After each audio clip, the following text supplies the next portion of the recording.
So it is important, Allah says, Tilka ayatul Qur'an wa kitabim mubin. This Qur'an, the verses are very clear. We need to live our life about it. And here what the next verse says, Hudaw wa bushra lil mu'mineen. Exactly, bi'idhnillah, alhamdulillah, what I was saying.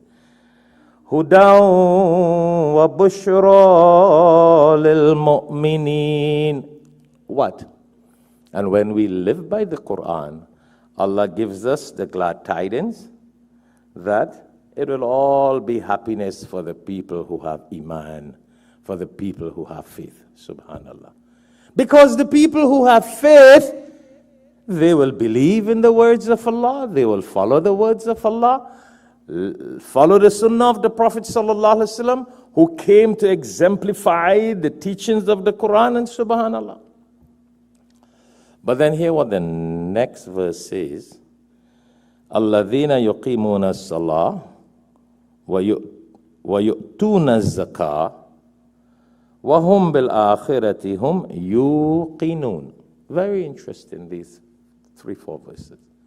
Who are the people who will get this glad tidings of happiness in this world? Who are the people who will have this happiness and glad tidings in this world? Alladhina, those who establish their salah, pray their 5 times salah, wa yu'tuna zakah, and those who give their zakat according to what the Qur'an, the Sharia, the Sunnah, how we have been taught to give zakat, the proper way, the proper amount, those who do that. وَهُمْ بِالْآخِرَةِ هُمْ يُوقِنُونَ, and those who have that faith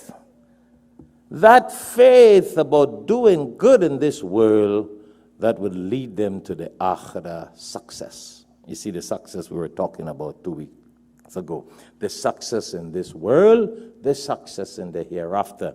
Those who have true faith, and in their heart they know that they are assured.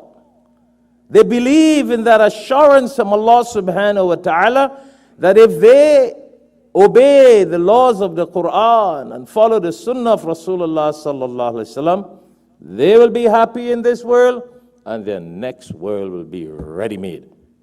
Subhanallah.